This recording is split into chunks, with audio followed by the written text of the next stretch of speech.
የተከበራችሁ ደንበኞቻችን ባንካችን የዘንድሮ 2018 በጀት ዓመት በታላቅ ስኬት አጠናቋል። እኔም የዚሁ ታሪክ ተካፋይና የባንኩ ሰራተኛ በመሆኔ ኩራት ይሰማኛል። በበጀት ዓመቱ ማጠናቀቂያ ላይ ባንካችን ፕሬዝዳንት አቶ አቤ ሳኖ ለጋዜጠኞች በሰጡት ማብራሪያ ባንካችን ከ707 ቢሊዮን ብር አዲስ ተቀማጭ ገንዘብ ለማሰባሰብ መቻሉን ገልጸዋል። በዚህም የባንካችን አጠቃላይ ተቀማጭ ገንዘብ 2.4 ትሪሊዮን ብር ደርሷል። ይህ አፈጻጸም ባንካችን በ82 ዓመታት ታሪክ ውስጥ የሰበሰበውን ተቀማጭ ገንዘብ በሁለት ዓመታት ውስጥ ለማሳካት መቻሉን ውጤቱ ታሪካዊ ያደርገዋል። ይህ ውጤት የእምነትና የትጋት ውጤት እንደሆነ ባንካችን ይረዳል። የሚሊዮኖች ውድ ደንበኞቻችን እምነት፣ የመላ ሰራተኞቻችን ቁርጠኝነትና ትጋት እንዲሁም የተቋማዊ ኃላፊነትና የአመራር ብቃት የተገለጸበት ታሪካዊ ስኬት ነው።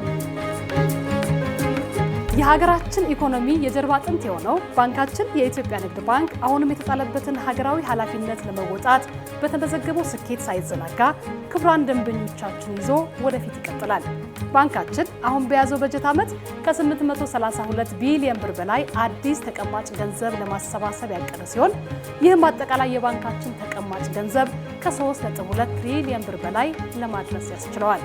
የኢትዮጵያ ንግድ ባንክ ፋይናንስን ወደ ልማት፣ ራዕይን ወደ እውነት የሚቀይር ባንክ ነው። የኢትዮጵያ ንግድ ባንክ ሁሌም የሚተማመን